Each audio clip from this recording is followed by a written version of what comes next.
Hi friends, today let me explain you one more important topic, that is the anatomy of the liver and extrahepatic biliary apparatus. This is Dr. Yusuf signing from Al University. These are the specific objectives which we'll try to cover in this lecture. That is, the first one is identify the gross structure of the liver along with its position, shape, blood supply, lymphatic drainage, lobes, segments, ligaments, as well as the relation of the peritoneum for the liver. The second is describe the gallbladder with its position, peritoneal relations, lymphatic drainage, as well as its blood supply. The third is describe the extrahepatic biliary duct system.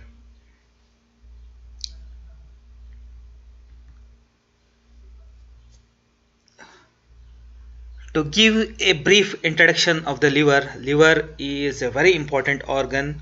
It is the main site of metabolism of the body. This is the largest gland in the body, so it's a mixed gland with both the exocrine as well as the endocrine part. So it acts as a mixed gland. So this is the largest gland in the body. The third important feature is this liver has dual blood supply. So this is one of the very few organs which has dual blood supply. That too, it is very typical that this is the only organ which is supplied by an artery as well as a vein. Usually veins will be draining. So there are veins which will be draining the liver, that is the hepatic veins.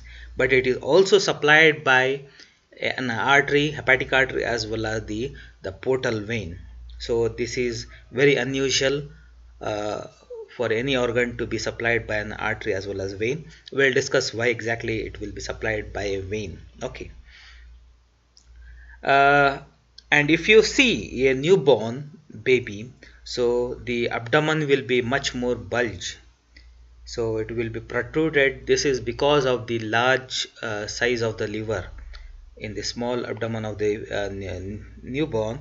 So the large size of the liver compared to the other structures, it will be much more larger in case of the newborn. This is especially because of the hemopoiesis which will be taking place in the fetal life.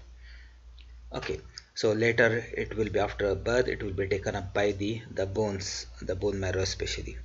Okay, so that's why it is much more larger in case of a newborn. So it almost it is said to be almost 1/18th of the body weight.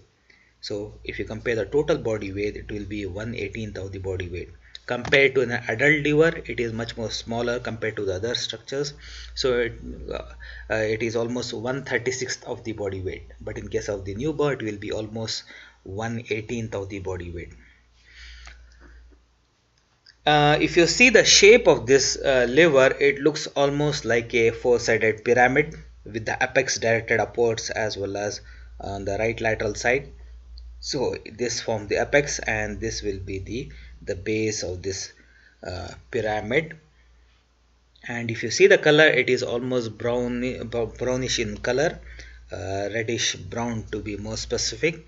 And if you especially when you see it in the cadavers uh, as well as the plastinated specimen, it will be much more firm. But the actual consistency of this liver, if you see it in case of if you are operating on some patient, and if you try to feel the liver if you are operating on the abdomen, or in case of the autopsy, during autopsy if you take out the liver, it will be much more soft in consistency. But in cadavers it becomes harder because of the treatment by formalin and other chemicals. It becomes much more firm in consistency compared to what it is actually. But if not, it will be very soft in consistency. Coming to the location of the liver, it occupies the right side of the abdomen. As you know, the abdomen is divided into 9 quadrants, and this occupies the right hypochondrium, as well as it goes beyond the right hypochondrium towards the medial side into the epigastrium, as well as it goes beyond especially the left lobe, will occupy the some part of the left hypochondrium. So especially it is in the right hypochondrium, along with a part it will be in the epigastrium as well as the left hypochondrium. As in most of the organs, in case of the male, the liver is much more larger compared to that of the female. So it is almost 1.4 to 1.88 kilograms, average being 1.6 kilogram, usually 1.5 to 1.6. And as I said, it will be almost 1/36 of the body weight in case of the adult. In the female, it is slightly smaller in size, from 1.2 to 1.4 kilograms, with the average being 1.3. So the difference between the male to the female liver will be almost 200 to 300 grams. But at birth it will be just 150 grams. But even this 150 grams will be almost 1/18th of the body weight. As I said before, this is because of especially because of the hemopoiesis which will be taking place in the fetal life. The main function of the liver will be the hemopoiesis, so that's why it will be much more larger. At birth it will be almost 150 grams. Coming to the presenting parts of this liver, so this is in the form of 3, 4, 5 and 6. If you see here, this is much more easy to remember: 3, 4, 5 and 6. It is 3 borders. So there are 3 borders for the liver, especially the most prominent and very clearly seen will be the inferior border of the liver. This is the inferior border of the liver. Along with that, there is posterior superior and posterior inferior. So if you see here, behind here, this will be called as the posterior superior. We'll go to this picture much more clearer. So here you can see there are 2 surfaces which can be seen. One is the posterior surface, this one is the posterior surface, and this is the inferior surface. Don't confuse between these two. So this is the posterior surface and here is the inferior surface. 2 surfaces can be seen here.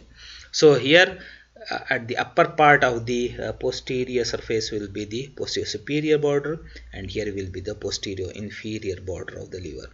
So this is the posterior superior and posterior inferior. This is the view seen from behind and below. Okay. So there are 3 borders. One is the inferior border, which is very prominent, and the posterior superior and the posterior inferior you have seen from the posterior side.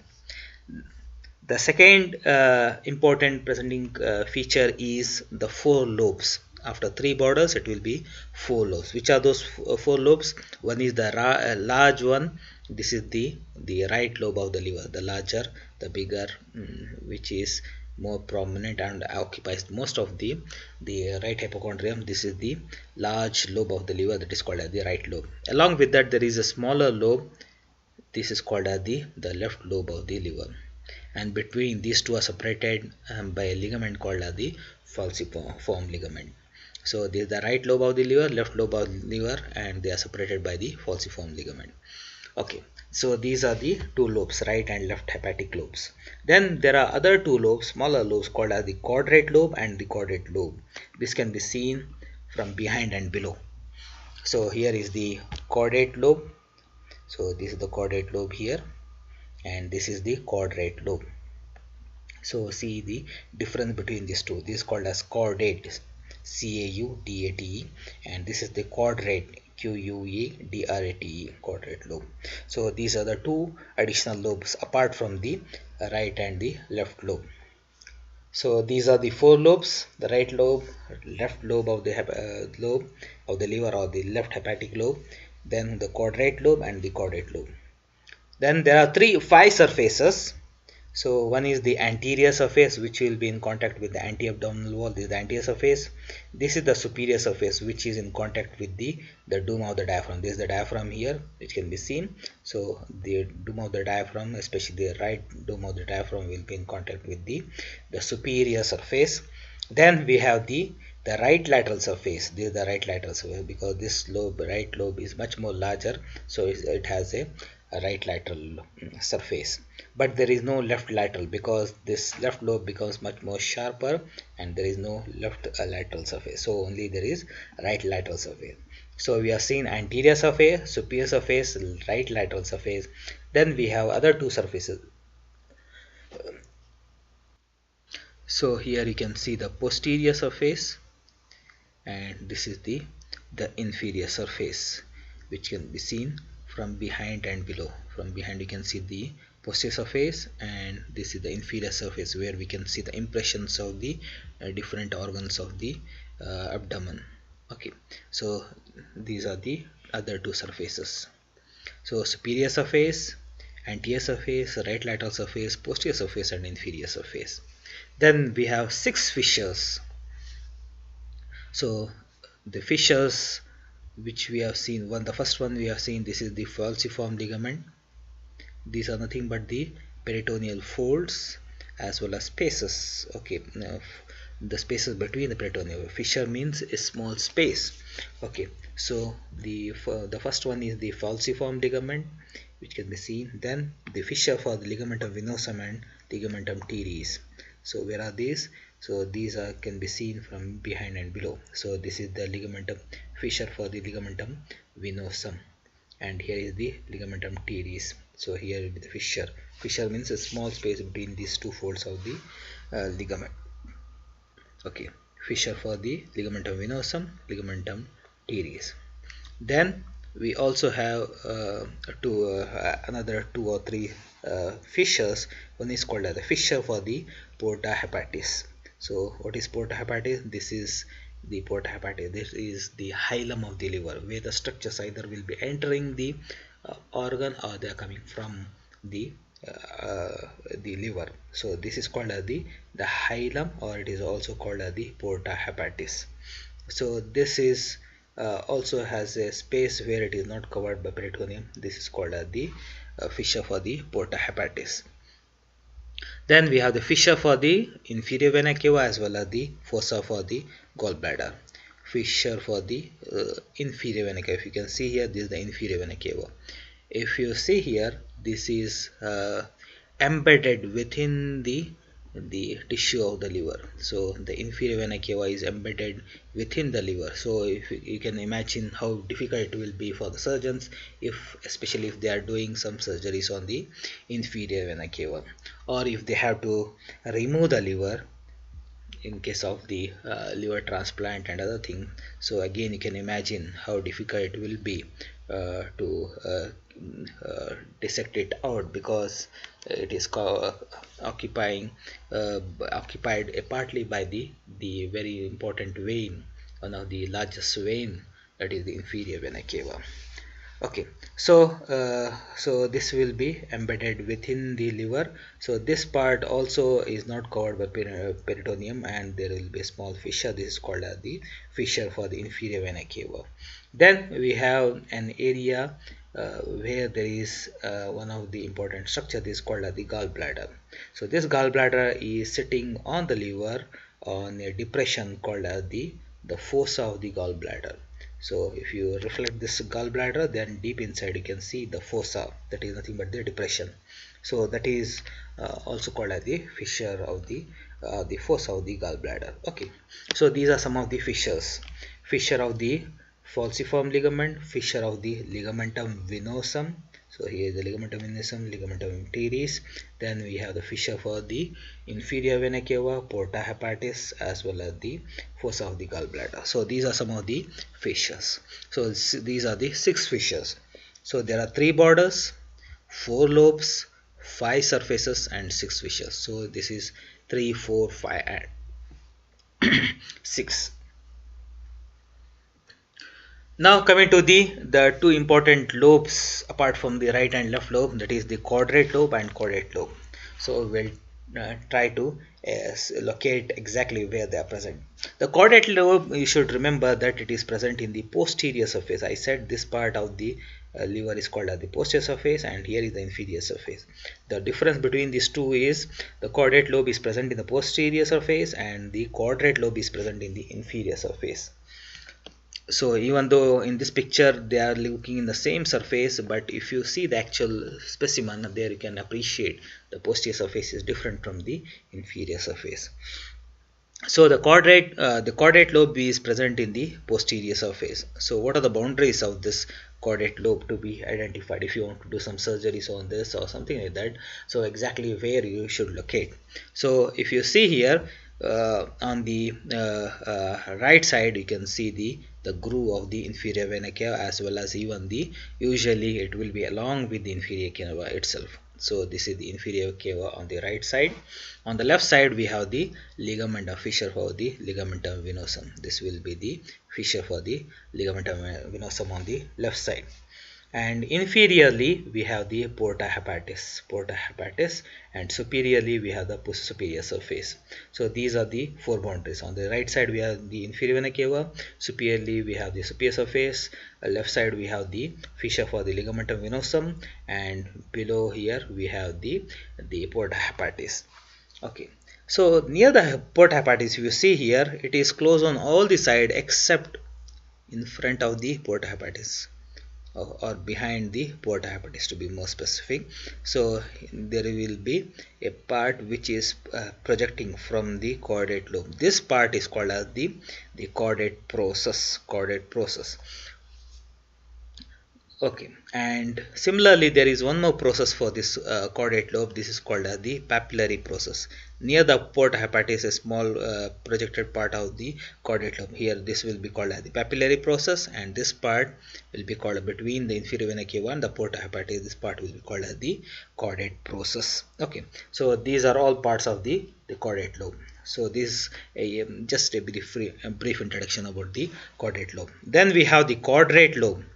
Why this is called as quadrate lobe? Because of the quadrilateral shape of this lobe. So that's what it is called as the quadrate lobe. This quadrate lobe, you should remember, it is present in the inferior surface. So what are the boundaries? Anteriorly we have the inferior border. This is the inferior border of the liver. So the anteriorly we have the inferior border. Posteriorly we have the porta hepatis.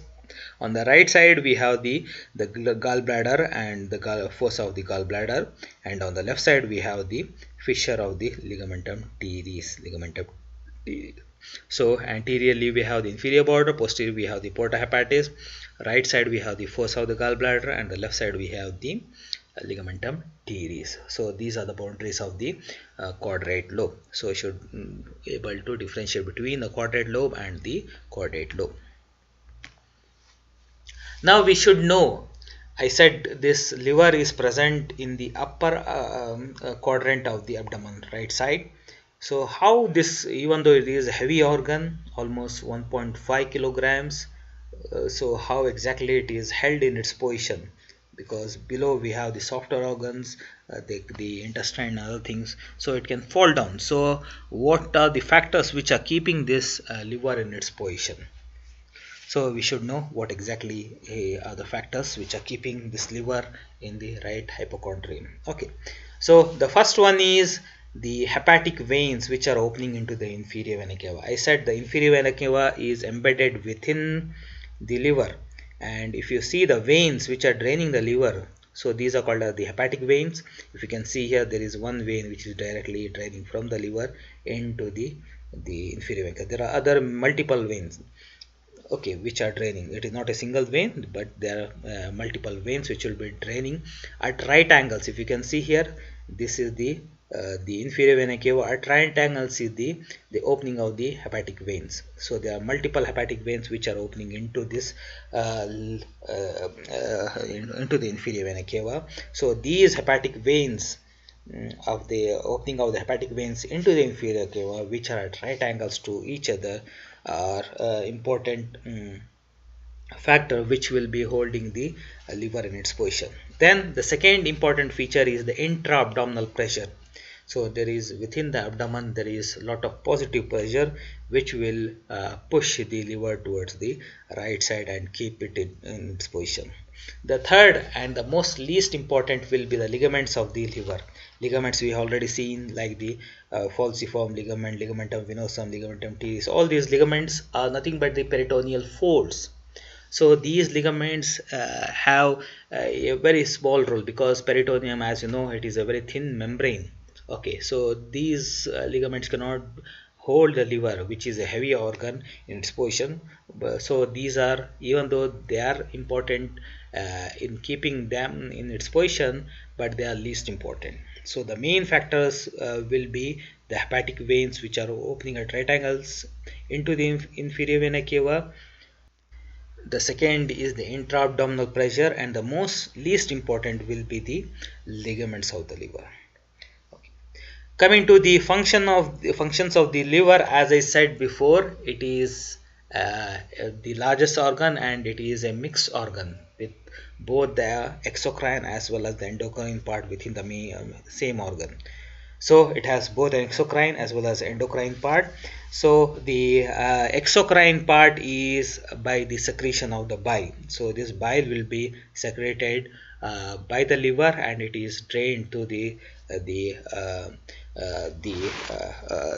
cystic duct and the main bile duct. We'll discuss about that later. So it will be draining into a duct. So that's why it is exocrine.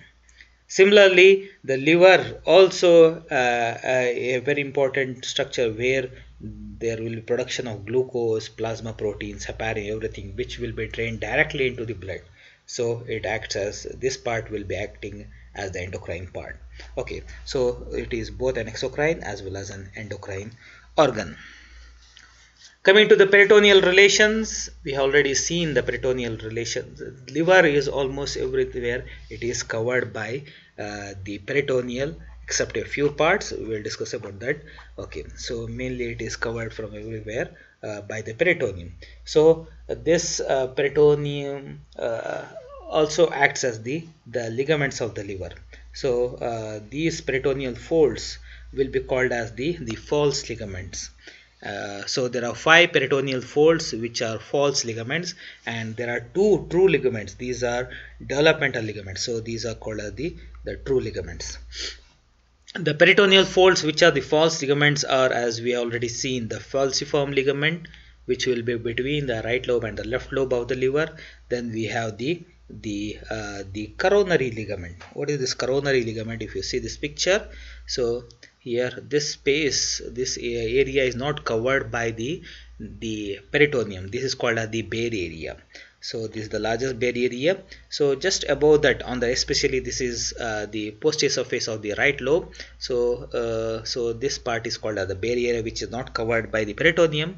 Just above that and below that is the fold of the peritoneum. So these are called as the coronary ligaments. So here this is called as the superior coronary ligament. This is the inferior layer of the coronary ligaments, and they both come and meet at a particular point on the right side. This is called as the right triangular ligament. So this coronary ligament as well as the right triangular ligament, as well as similarly on the left side also we have 2 coronary ligaments, but they are much more smaller compared to the right side. These are very small and they meet at one particular point. This is called as the left triangular ligament. Okay, so this is also the peritoneal fold, as well as the lesser omentum. Lesser omentum is that fold of peritoneum which extends from the liver to the lesser curvature of the stomach. That fold of the peritoneum is called as the lesser omentum. We'll discuss about this lesser omentum in much more detail when we study the stomach. So these are the 5 peritoneal folds which are called as the false ligament. The one is the falciform ligament, the coronary ligament, between the two, especially in the behind the posterior surface of the right lobe of the liver, which is called as the bare area. So here will be the superior and inferior layer of the coronary ligament. Then they both meet at a particular angle. This is called as the right triangular ligament. Then similarly we have the 2 coronary ligaments meeting on the left side. That is called as the left triangular ligament, as well as the lesser omentum. As I said, lesser omentum is a fold of peritoneum which extends from the liver to the lesser curvature of the stomach. Okay. Then there are 2 important true ligaments. These are developmental structures. These are called as the ligamentum teres as well as the ligamentum venosum. So these 2 are we already seen. So this is called as the ligamentum teres and this is the ligamentum venosum. So what is this ligamentum teres? It is nothing but the obliterated left umbilical vein. So the left umbilical vein obliterates, and this is called as the it becomes the ligamentum teres hepatis, because there are other one more ligamentum teres, so this is called as the ligamentum teres hepatis because it is related to the liver. Then we have the ligamentum venosum. Here is the ligamentum venosum. What is this? This is nothing but the remnant of the ductus venosus. Ductus venosus. Sometimes it can be patent, then it is called as the patent ductus venosus. That is a clinical anomaly which we'll discuss in some other point. Okay. So here you should know that there are two ligaments. One is the ligamentum teres as well as the ligamentum venosum. Ligamentum teres is nothing but the obliterated left umbilical vein, and the ligamentum venosum is nothing but the ductus venosus. Okay. So this ductus venosus will be opening into the left umbilical vein and into the portal vein. Okay. So these are the true ligaments, ligamentum teres hepatis as well as the ligamentum venosum, and there are 5 false ligament, falciform ligament, coronary ligament, right triangular ligament, left triangular ligament, as well as the lesser omentum. So all these are the ligaments of the liver. Coming to the bare areas of the liver, as I said, liver is covered completely by the peritoneum, except a few parts where it is not covered by peritoneum. Those areas which are not covered by peritoneum, those are called as the bare areas of the liver. The largest or the main bare area of the liver, as I said, is in the posterior surface of the right lobe. This is the right lobe of the liver. This is the posterior surface, where we can see a very large area not covered by peritoneum, and it is between the superior as well as the inferior coronary ligaments. So this is the superior layer and inferior layer of the coronary ligament, and in between there is a large area. This is called as the bare area, the main bare area of the liver. Okay, so it is between the superior and inferior layer of the coronary ligament and the right triangular ligament. Then the second area of the liver which is not covered by peritoneum, that is the second bare area, is the area which is occupied by the inferior vena cava, because the inferior vena cava is occupying the whole of this A part, so that part is also not covered by peritoneum. So that is called as the second bare area, groove for the inferior vena cava. Okay, so here you can see the hepatic veins opening at right angles to the, here is one, and there are other openings which can be seen from when you cut the inferior. You can see the openings of the hepatic veins. Okay, so this is the area covered, again not covered by peritoneum, that is the groove for the inferior cava. The third is the area occupied by the gallbladder. So this gallbladder fossa is also not occupied, it is also the bare area. Then we have the porta hepatis, because the porta hepatis is the site where the structures will be entering or coming out. So this part is also not covered by peritoneum. So this is called as the other bare area for the porta hepatis. Then all the lines of reflections of the peritoneum, where the peritoneal folds are meeting each other, there is a small space, like the fissure for the ligamentum venosum, ligamentum teres and other things. So there is a small space where there will be again a reflection of the peritoneum. So those areas are also smaller bare areas. So but the main bare area is whenever we talk about the bare area, just if they mention bare area, that will be this largest main bare area of the liver. Then we have the other bare areas like the groove for the inferior vena cava, the gallbladder fossa, porta hepatis, as well as the reflections of the peritoneum. So these are some of the bare areas of the liver. So you should know bare areas means those areas which are not covered by peritoneum. So they are bare, they are not covered. Okay. Coming to the segments of the liver. On the basis of distribution of the hepatic artery, portal vein and biliary duct system in the liver, the functional component of the liver is quite different. Okay, so if you see the functional structure of this liver, it is quite different from the anatomical structure. As I said, in case of anatomical structure, which can be seen from the outside, so there is a large right lobe and a small left lobe and a quadrate and caudate lobe. But functionally, physiologically, the lobes of the liver are quite different. So here, in case of the physiological lobe, instead of the right and left lobe being between on the either side of the falciform ligament, it is the right and left lobe will be by passing a line through the inferior vena cava up to the gallbladder. So like this. So if you put a line from here to here, passing through the inferior vena cava and gallbladder, so it will be divided into right and left lobe. Instead of here, it will be much more equal. But in case of the anatomical right and left lobe, the right lobe is larger and the left lobe is smaller. But in case of the physiological lobe, because the line passes through the inferior vena cava and gallbladder, so they will be almost equal, right and left. Again, functionally, they are divided. The right lobe is divided into anterior segment and posterior segment, and the left lobe is divided into medial and lateral segment. So the right lobe will be anterior segment and posterior segment, and the left lobe will be a part which is towards the center, that will be called as medial, a part which is towards the right lobe, that will be called as the lateral segment. So medial lateral segment, and on the left side, and in the right lobe it will be anterior and posterior segment. So there are four segments or four physiological lobes. They are the right anterior, right posterior, right anterior, right posterior, and then left lateral and left medial. So these are the four segments which will be there. So right anterior, right posterior, left lateral, this will here will be left lateral, and left medial will be on this side. So these are the four segments or four physiological lobes. Now coming to the blood supply, as I said, it is very unique that it is supplied by both an artery as well as a vein.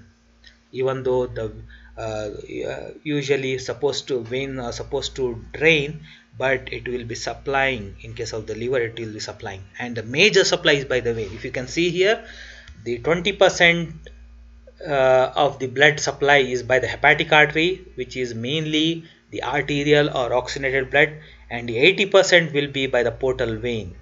Even though it is deoxygenated, if you can see here, this is the portal vein, which is formed by this is the superior mesenteric vein, this is the inferior mesenteric vein, with the inferior mesenteric vein is draining into the splenic vein. So the splenic vein joins with the superior mesenteric vein to form the portal vein. This is the portal vein, and it is draining into this liver by dividing into right and left hepatic vein, the veins. Okay. Now we should know why the hepatic vein is actually the portal vein is draining into the liver, or it is supplying to the liver.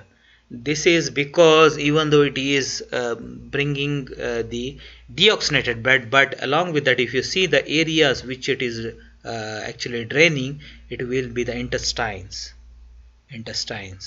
Okay, so from the intestine, all the absorbed food materials will be passing through this, and I said the liver is the main site of metabolism. So this all absorbed nutrients will be passing into the liver, and there they are broken down. Okay, so that's why this portal vein is supplying the liver. Okay, so to be more specific, we say the portal vein is draining into the liver, not draining the liver, but it is draining into the liver. So this is how you are supposed to say. Okay, so it is supplied by two vessels. One is the hepatic artery, which is almost 20% of the blood supply, and almost 80% from the portal vein, because we know now, because it will be carrying all the absorbed nutritions, and it will be draining into the liver. Okay, so finally from the liver, the venous drainage is into the inferior vena cava by hepatic veins. We already seen the hepatic veins which are draining at right angles to the inferior vena cava and directly into the inferior vena cava, and we have seen that the inferior vena cava is almost embedded within the posterior surface of the liver. Okay, so you should know the difference between the hepatic veins and the portal veins. Portal veins will be supplying the liver, and the hepatic veins will be draining the liver. Okay.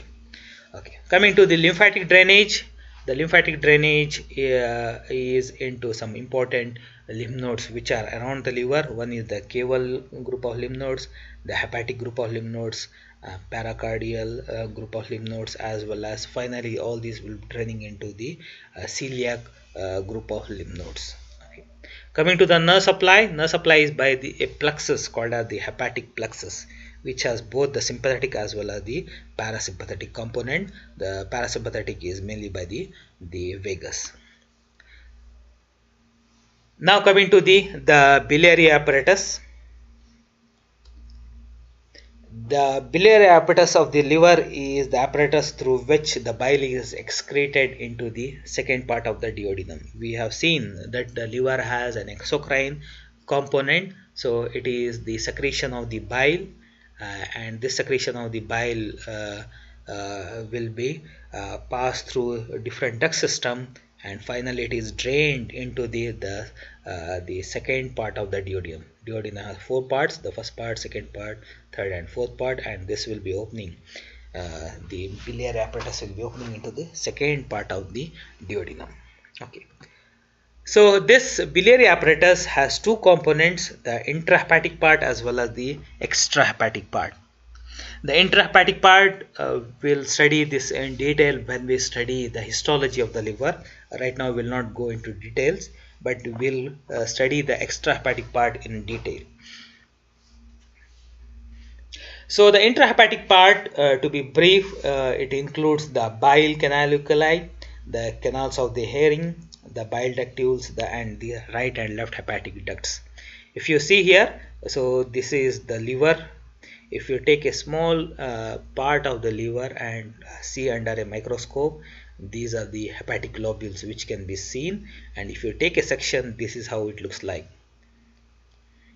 So this is the hepatic lobule, and in the center we have the central vein, which is all the central veins joined together to form the hepatic veins, and the hepatic veins, if you can see here, they are draining into the inferior vena cava. Okay, and at the corners, this is hexagonal, and at the corners of these hexagonal structure, hepatic lobule, you can see this is called as the portal triad, where we have the all the three: the portal vein, hepatic artery, as well as the bile ductule. Okay, these are the small components of the same.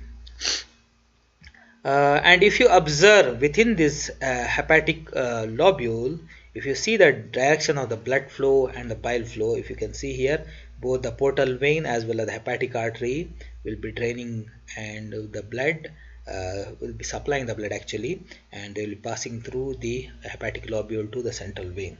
So if you see a closer look, this is the central vein, a part of the hepatic lobule has been shown. Here the portal vein as well as the hepatic artery, both will be supplying the hepatic lobules. And if you observe that both the impure blood as well as the oxygenated, both are mixing here. The blood coming from the portal vein as well as the hepatic artery mixed together, and it is passing through. And here you can see these are the hepatocytes. These are the cells of the liver. These are called hepatocytes, and they are present in a chain fashion. And in between the hepatic lobules, this blood will be flowing towards the central vein. But observe that here between the hepatocytes, you can see also the bile canaliculi. So this is the bile canaliculi shown in the green color. See, observe the direction of flow of the bile. It is opposite to that of the blood flow. So blood flow is from the portal triad to the central vein, but in case of the bile, it will be passing from the central vein toward the periphery, towards the portal triad into the bile ductule. Okay, so this is how the hepatocyte, these are the hepatocytes, and in between we can see the sinusoid, the bile canaliculi as well as the vessels. So coming to the extrahepatic, this was just a brief introduction of the intrahepatic part. Now we will discuss in detail about the extrahepatic biliary apparatus. Once it is drained into the bile ductules, so it will be drained from the bile ductules into larger ducts. Okay, that is the right and left hepatic bile ducts. Okay. So the extrahepatic biliary apparatus is a apparatus which collects bile from the liver, and it is stored in a well secured zone called as the gallbladder, and then it is released into the second part of the duodenum, especially whenever you have a fatty meal at that time. So this is the whole of the extrahepatic biliary apparatus. The right and left hepatic ducts which are coming from the liver, and then they continue as the common hepatic duct, and here is gallbladder, and this is the cystic duct, and this cystic duct joins with the common hepatic duct to form the bile duct, and this is opening into the second part of the duodenum. So the extrahepatic biliary apparatus consists of the right and the left hepatic ducts. So these are the right and left hepatic duct. Then they continue join together to form the common hepatic duct. Then we have the gallbladder here, which will be draining its bile into the cystic duct, and the cystic duct and the common bile duct join together to form the bile duct. So all these are the components of the extrahepatic biliary apparatus. We'll study these apparatus, the different components one by one. Coming to begin with the hepatic ducts, we have already seen that the hepatic ducts on the right and the left, actually here they are there, right and the left hepatic duct, which are draining the right lobe as well as the left lobe of the liver, and they emerge through the porta hepatis. So we have seen this is the porta hepatis, and they are emerging through the porta hepatis, and they join together to form the main common hepatic duct. The arrangement of the structures of the porta hepatis, if you observe that the structures which are arranged in the porta hepatis, they are always the same, and it is in a system, and the arrangement is called as VAD. If you go from behind forwards, then it's called as VAD. V stands for vein, that is the portal vein. Then A stands for artery, that is the hepatic arteries, and the most anterior will be the duct. D stands for duct, that is the hepatic ducts, the right and left hepatic duct. So this is the arrangement of structures in the form of VAD from behind forwards. Okay, so the V stands for hepatic, the portal veins. A stands for the artery, that is the hepatic artery, and the most anterior will be the ducts, that is the hepatic ducts. As I said, the right and left hepatic ducts join together to form the common hepatic duct, and it will be running downwards as well as within the free margin of the lesser omentum. Okay, the size of this common hepatic duct is almost 3 centimeters long, and the diameter is very small, just 4 millimeters in diameter. So this common hepatic duct will be draining the bile duct, the bile, and then this bile will be passing into the cystic duct. So if you see the cystic duct joining with that of the hepatic duct, it will be at a very acute angle. So this cystic duct will join with that of the common hepatic duct at a very acute angle, and they continue below as the common bile duct. Okay. One very important clinical aspect you should remember is there might be presence of accessory hepatic ducts. Usually it is the right and left hepatic duct joined together to form the common hepatic duct. Sometimes there might be accessory hepatic duct. This is very important because they are very frequent. Almost 15% of the subjects have this accessory hepatic duct.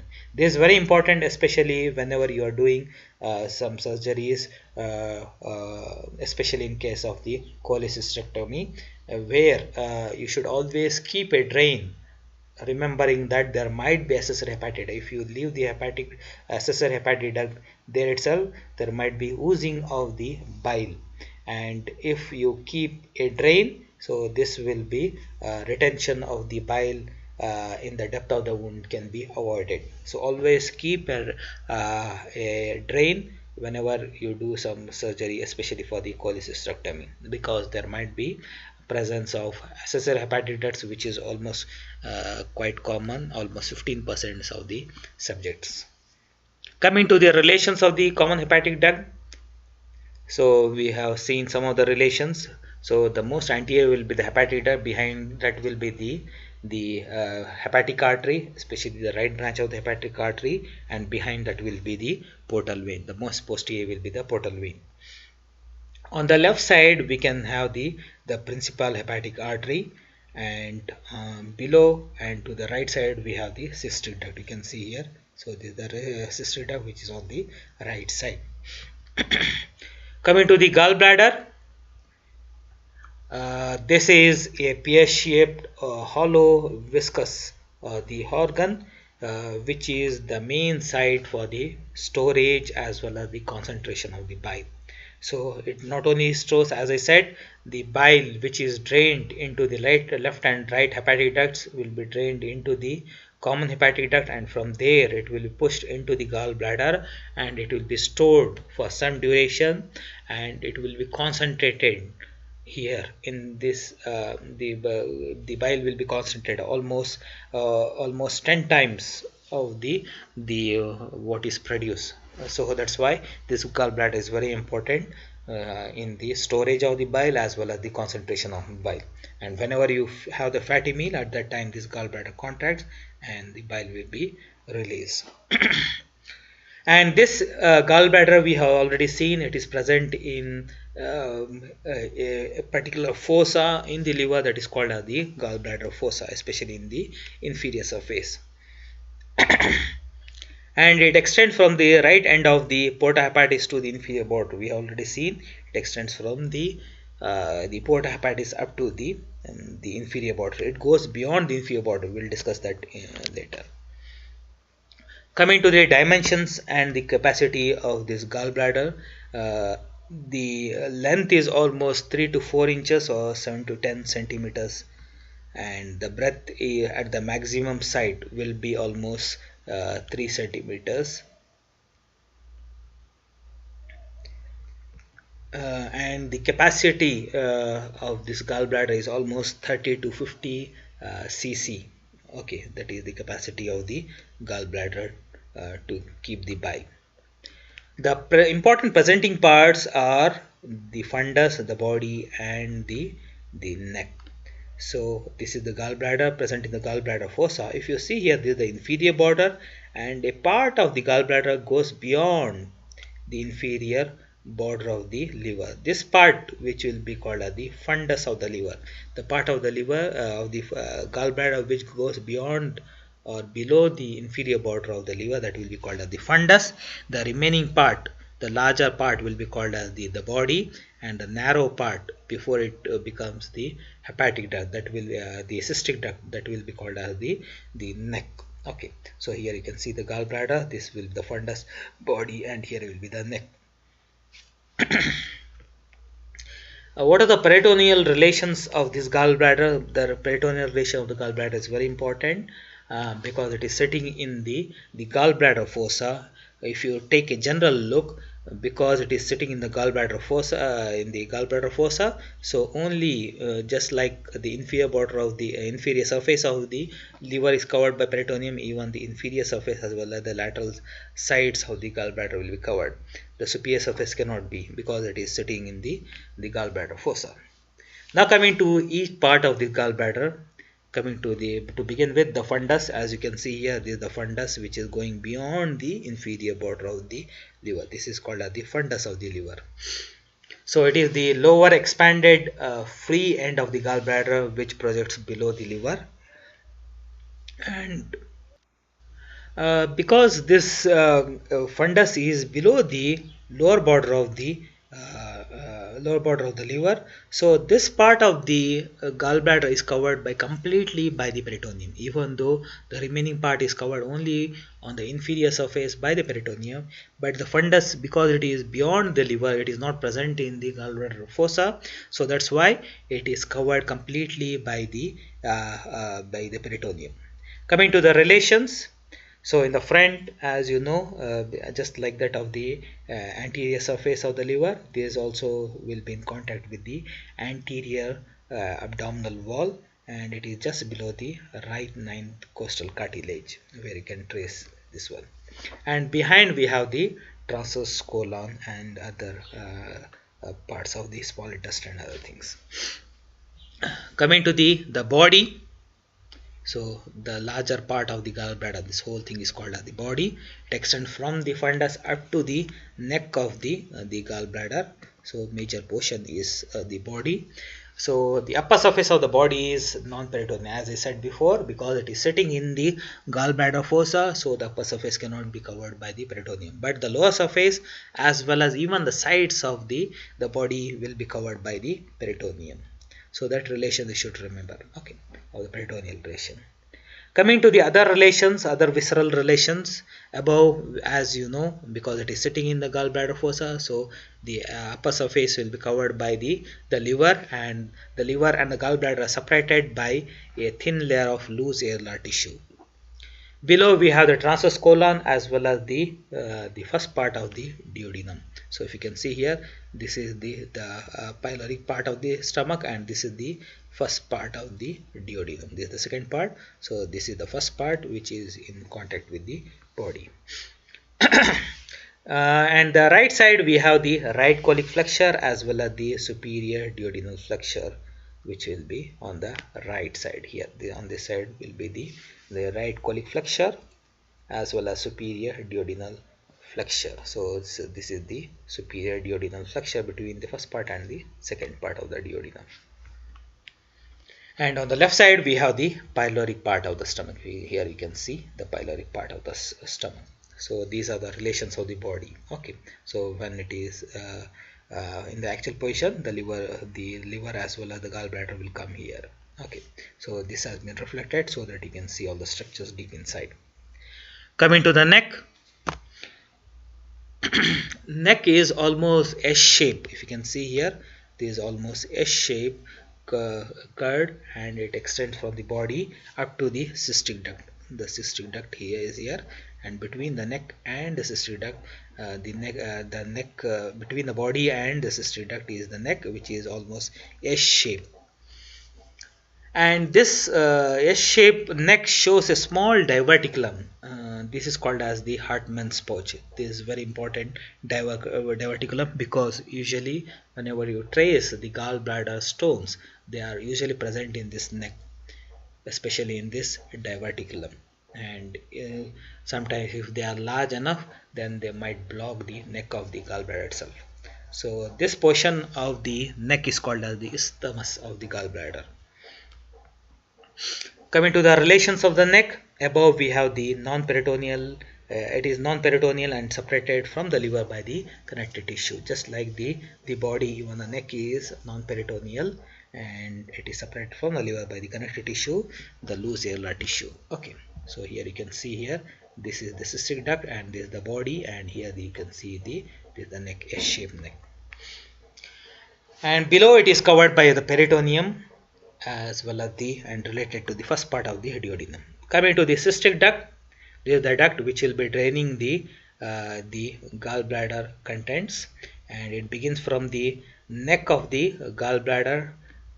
So here will be the neck, and it will be beginning from this is the cystic duct. Okay, beginning from the neck of the gallbladder, passes downward, backwards, and to the left, and ends by joining with that of the common hepatic duct at a very acute angle. Okay, if you see the length of this duct, it is almost 3 to 4 centimeters in length, and the breadth is very small, just 2 millimeters in diameter. And if you see the interior of the stomach of the cystic duct, it will show presence of 5 to 12 crescentic valves. So whole of this, if you can see here, it is not soft and smooth, but it shows lot of crescentic valves, 5 to 12. These are called as the spiral valve of Histers. Spiral valve of Hister. This is a very important valve, because this will keep the lumen patent of the cystic duct. Okay, so that there can be continuous and easy flow of the bile. Okay, that's why it has to be kept patent, and this is by the presence of 5 to 12 crescentic valves called as the spiral valve of the Hister. And these spiral valves are seen only in case of the primates as well as in case of human beings. They are not present in other lower animals. Coming to the relations, so as you already know, behind we have the portal vein as well as the hepatic artery, but the hepatic artery is much more on the medial side compared to the behind. Then medially we have the common hepatic duct. Then above and lateral we have the cystic artery. So here you can see here, this is the cystic artery, a branch from the right hepatic artery, which supplies not only the gallbladder but also the neck as well as even the cystic duct. Coming to the bile duct is the final portion of this biliary apparatus, which is formed by the joining of the cystic duct with that of the common hepatic duct. So here you can see here, this is the common hepatic duct joining with the cystic duct to form the common bile duct. Okay, so here is the bile duct coming. So if you see the bile duct, it is almost 3 inches in length and almost 6 millimeters in breadth. And if you see this bile duct, if you see its course, it will be in relation to the first part of the duodenum. So a part of it will be above the duodenum. This is called a supraduodenal part. A part is behind, that is called as the retroduodenal. The part will be below, that will be called as the infraduodenal, and a part is within the wall of the duodenum, second part of the duodenum, not in the first but in the second part, that will be called as the intraduodenal. So this bile duct has 4 parts during its course: supraduodenal, a part which is above the first part of duodenum; retroduodenal, a part which is behind the first part; and a part which is below the first part, that is called the infraduodenal; and a part which is within the wall of the second part of the duodenum, that is called the intraduodenal part. Coming to the relations in the different sites, as the name itself indicates, in the supraduodenal part, behind we have the portal vein, and on the left side we have the trunk of the hepatic artery. In the retroduodenal part, so as the name indicates, it is in the front we have the first part of the duodenum, so it is behind the duodenum, and behind this bile duct we have the portal vein, and on the left side we have the gastroduodenal artery. The infraduodenal part, in front we have the head of the pancreas. If you can see here, this is the pancreas, this is the body of the pancreas, this is the tail of the pancreas. Here is the head of the pancreas. This is called as the uncinate process. So this is the head of the pancreas. So in the front we have the head of the pancreas. If you can see here, this is the bile duct, and we have the in the front we have the head of the pancreas, as well as even the accessory pancreatic duct. If you can see here, this is the pancreatic duct, the main pancreatic duct, as well as this is called as the accessory pancreatic duct. So the accessory pancreatic duct is in the front. Then we also have the anterior row of the vasa recta of the duodenum, which are supplying the duodenum, the blood vessels which are supplying the duodenum. These are called the vasa recta of the duodenum. So all these are in the front of the infraduodenal part. Behind we have the inferior vena cava, and on the left side we have the superior mesenteric as well as the portal vein. Now coming to the a very important sphincter of this termination of the bile duct, where there is a sphincter. This is called as the sphincter of Oddi. So this sphincter is not a single sphincter, but it is a combination of 3 sphincters. So this sphincter of Oddi is at the termination of the opening of the bile system. Okay, so so this sphincter of Oddi, as I said, it is a combination of 3 sets of sphincters. So the first sphincter is called as sphincter choleductus, or it is also called as the sphincter of Bidon. So this is at the preampullary part of the bile duct. If you see here, the bile duct will be joining with the pancreatic duct to in a space called as the ampulla. So the preampullary part is just before it joins with the pancreatic duct. This is called as the preampullary part. So there is a sphincter in the bile duct before it opens into the ampulla, that is called as the sphincter choleductus. Similarly, there is a sphincter in the pancreatic duct. This is called as the sphincter pancreaticus before, so it is in the pre-ampullary part of the pancreatic duct here. So there is a sphincter before it opens into the ampulla in case of the bile duct as well as the pancreatic duct. In the bile duct it is called as sphincter choledoductus, and in case of the pancreas it is called as the sphincter pancreaticus. So both these ducts will open into a large space. This is called as the ampulla, and beyond the ampulla there is one more sphincter before it opens into the second part of the second part of duodenum. Before it the ampulla opens into the duodenum, there is a sphincter. This is called as the sphincter of Oddi proper. So this is the actual sphincter which will be contributing along with the sphincter choledoductus and sphincter pancreaticus to form the sphincter of Oddi. So this sphincter of Oddi proper will be around the termination of the ampulla.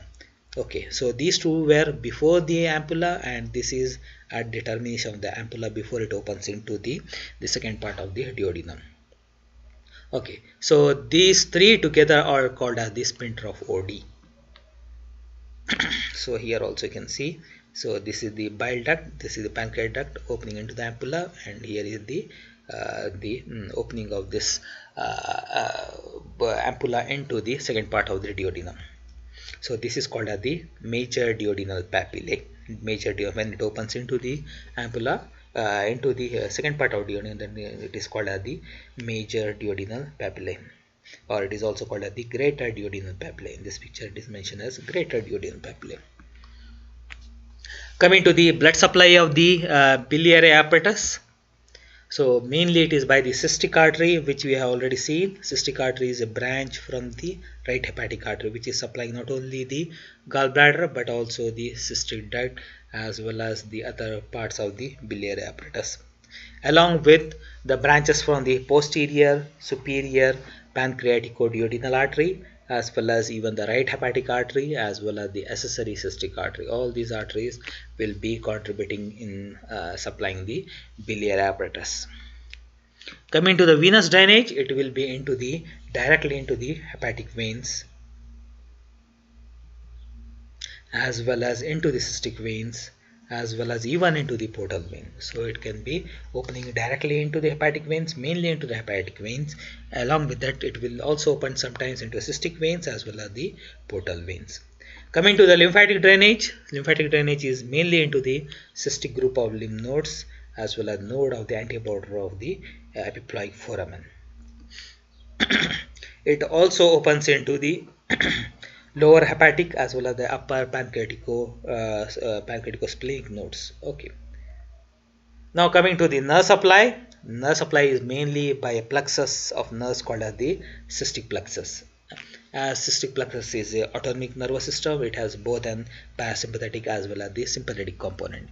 Parasympathetic component is mainly supplied by the vagus, and this is motor to the musculature of the gallbladder and bile duct, but inhibitory to the sphincters. So whenever this vagus is stimulated, at that time the gallbladder content, that is the bile, will be pushed into the duct system, and it will be released into the second part of the duodenum, because it is motor to the musculature of the gallbladder and it is inhibitory to the sphincters. Okay. So if there is a pain which is developed by the parasympathetic, then it will be referred to the stomach, because the vagus is not only supplying the cystic plexus through which it is supplying to the gallbladder, but also into the liver as well as the stomach. So if there is any pain which is coming from here, parasympathetic, and then it will be referred to the stomach, and it will be assessed as the pain from the stomach. The sympathetic nerves which are supplying this cystic plexus is from the T7 to T9, thoracic 7 to 9, and these are vasomotor and motor to the sphincter. So whenever they contract, whenever the sympathetic is contracted, at that time it helps in the retention of the bile. And if there is a pain which is coming from the sympathetic, it will be referred to the inferior angle of the right scapula. And because it is also in relation to the dome of the diaphragm. So whenever there is pain which is referred from the the phrenic nerves which are supplying the dome of the diaphragm, then it will be referred to the right shoulder. So it is quite vague to identify the pain which is referred from the gallbladder and the other biliary apparatus. Coming to the functions of the gallbladder, we already seen that it has the capacity to store the bile till it is released whenever there is fatty food taken. So it has the capacity to store as well as concentrate the bile almost 10 times. As I said before, it will be concentrating the bile almost 10 times more than that of the bile which is coming from the liver. It also helps in the reducing the alkalinity of the hepatic bile.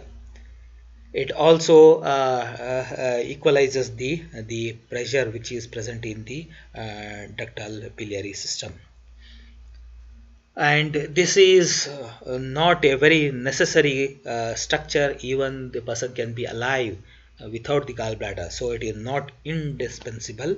So it can be easily removed, and it can be whenever there are gallstones, they remove not only the stones but some completely gallbladder, so that in the future there might not be formation of these gallstones. And this is not when we remove the gallbladder, it is not associated with the dysfunction of the liver. Coming to the some of the anomalies, developmental anomalies of the gallbladder. So sometimes during the development, the gallbladder might not develop. This is called as the agenesis of the gallbladder. Sometimes the gallbladder may be developed, but there might be a septa within the gallbladder. This is called as the double gallbladder with a single cystic duct or separate cystic duct. Sometimes there might be single cystic duct, or sometimes there might be separate duct, but the gallbladder will be single with the septa inside. Sometimes there might be two separate gallbladders. Okay. And sometimes there might be intrahepatic gallbladder. We have seen that the gallbladder is within the gallbladder fossa of the liver. Sometimes it might be adherent, as well as it might be invaginated into the liver itself. Then it is called as the intrahepatic gallbladder. And sometimes the gallbladder might be much more away from the gallbladder fossa itself. Then it is called as the mobile or floating gallbladder. And the pharyngeal cap is a condition where the fundus of the gallbladder is folded and without any pathological significance. As you know, the fundus of the gallbladder is below the lower border of the liver, so it can be sometimes folded upwards and backwards, and without any pathological significance. Then it is called as the pharyngeal cap.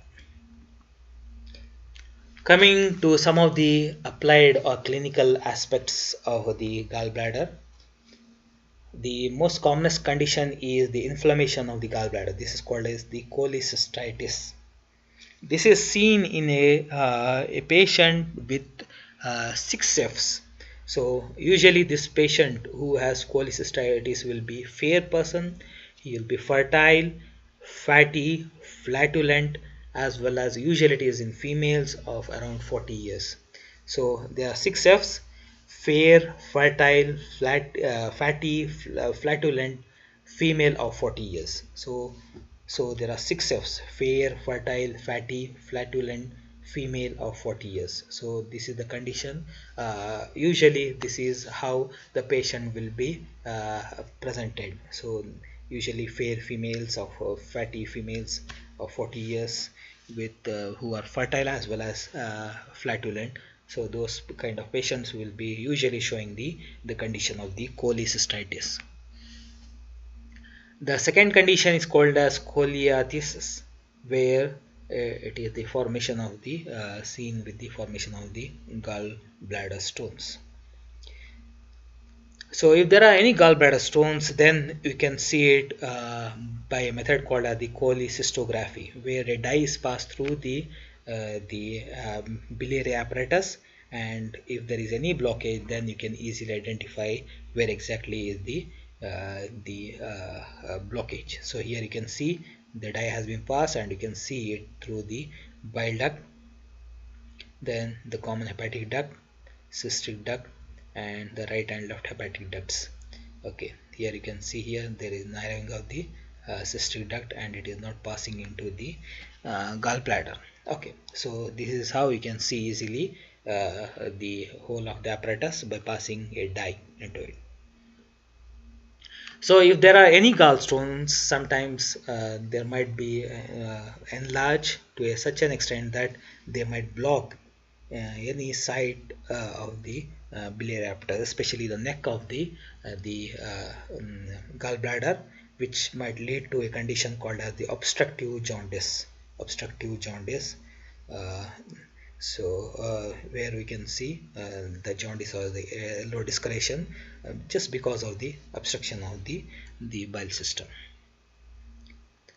Sometimes there can be also white bile, and there is a condition called as the Murphy's sign, where if the patient is having gallbladder stones or if there is a pain developing from the gallbladder, so ask the patient to take a deep breath and keep your hand just below the liver, in the inferior margin of the liver, and try to give a slight compression and ask the patient to take a deep breath. So whenever the patient takes a deep breath, he will because of the severe pain, he will hold his breath for some time. So this is called as the catch. So this condition where you can see the person, whenever he is asked to take deep breath, suddenly he still feels severe pain and he will hold his breath, and there is a catch. That condition is called as Murphy's sign. And the biliary colic is very typical, and it will be colicky pain which will be developing from the right hypochondrium. And the last condition is called the Covier's law. This is a law by which if the patient is having a condition in the gallbladder, and if it is non-tender, painless, as well as you can feel the gallbladder but without any pain, no tenderness, this might not be because of the gallbladder stones and inflammation of the gallbladder. So the palpation of the gallbladder might be because of some other condition, especially it might be because of the tumor of the biliary apparatus or the tumor of the head of the pancreas itself. So it might not be because of the cholecystitis or the formation of the gallstone, because if it is because of the inflammation of the gallbladder or the gallstones, then it will be severe pain. So but in this condition it will be painless, even though you can feel the gallbladder, but the person doesn't complain of any pain, and it will be non-tender. Okay, so this is called as the Covier's law. So if you have any doubts regarding any part of this, you can just write to me and I will try to answer your questions. So these are my references. Thank you very much.